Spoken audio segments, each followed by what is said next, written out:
انبیاء علیہم السلام جو ہیں گناہوں سے پاک ہیں، باقی مجھ میں بھی گناہ ہیں اور آپ میں بھی گناہ ہیں، لیکن اگر میں اور آپ ایک دوسرے کے گناہ کو اچھالنا شروع کر دیں گے تو آپ کے بھی گناہ اچھالے جائیں گے۔ بالخصوص میرے اور آپ کے آقا و مولا جناب محمد رسول اللہ صلی اللہ علیہ وسلم نے بیان فرمایا، اگر کوئی بندہ اپنے گناہوں سے توبہ کر لے، اپنے ماضی کے پچھلے گناہوں سے توبہ کر لے اور لوگ اس کو اس گناہ پر آر دلائیں، لوگ اس کے اس گناہ کا ڈھنڈورا پیٹیں، تو پھر اللہ رب العالمین مرنے سے قبل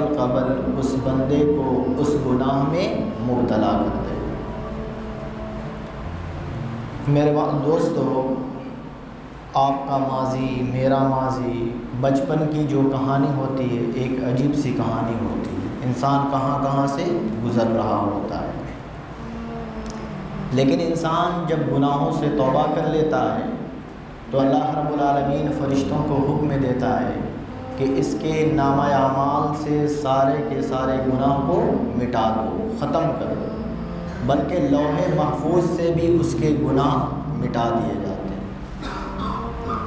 لیکن اگر کوئی آپ کا جاننے والا، آپ کا قریبی ہے، آپ کے گناہ کو جانتا ہے، آپ کی عادات کو جانتا ہے، تو وہ بار بار آپ کو ٹارچر کرتا ہے، اس گناہ سے آر دلاتا ہے، تو اللہ کے رسول کیا فرماتے ہیں کہ مرنے سے قبل اللہ رب العالمین اس بندے کو اس گناہ میں مبتلا کر دے گا۔ آج میں اور آپ دیکھیں کہ کس کا ماضی کیا تھا، لیکن آج میں اور آپ وہی کہتے ہیں، اس کی جوانی دیکھو کیا کیا نہیں کی ہیں زندگی میں، تو میں اور آپ کون ہوتے ہیں بولنے والے؟ جب اللہ نے اس کے گناہ کو معاف کر دیا تو مجھ سے تو میرے بارے میں سوال ہوگا، آپ سے آپ کے بارے میں سوال ہوگا، بلکہ آپ کو میں ایک خوشخبری سناتا ہوں کہ اللہ کے رسول صلی اللہ علیہ وسلم نے بیان فرمایا، اگر کوئی بندہ دنیا میں کسی کی پردہ پوشی کرتا ہے تو اللہ رب العالمین کل قیامت کے دن اس کی پردہ پوشی فرمائے گا۔ اگر آپ بڑے راز کے جاننے والے ہیں، کسی کے راز کو جانتے ہیں، تو خدا را اس راز کو راز رکھیے، فاش مت کیجیے۔ لیکن آج لوگ تو لوگوں کی داد لینے کے چکر میں رہتے ہیں، مجھے فلاں کے بھی راز پتہ ہے، مجھے فلاں کے بھی راز پتہ ہے، اور لوگوں کے سامنے بتا رہے ہوتے ہیں، تو کل قیامت کے دن اس بندے کو رسوائی کا سامنا کرنا پڑے گا۔ تو میرے بھائی، اگر میں اور آپ کسی کے راز کو جانتے ہیں تو راز کو راز رہنے دیں، اور اس نیت کے ساتھ رہنے دیں کہ اللہ رب العالمین کل قیامت کے دن بھی ہمارے بھی عیبوں پہ پردہ ڈال دے گا۔ کتنے لوگ بیٹھے ہیں، اگر آپ سب کا ماضی دیکھیں گے تو کچھ نہ کچھ اس کے ماضی میں ضرور ہوتا ہے،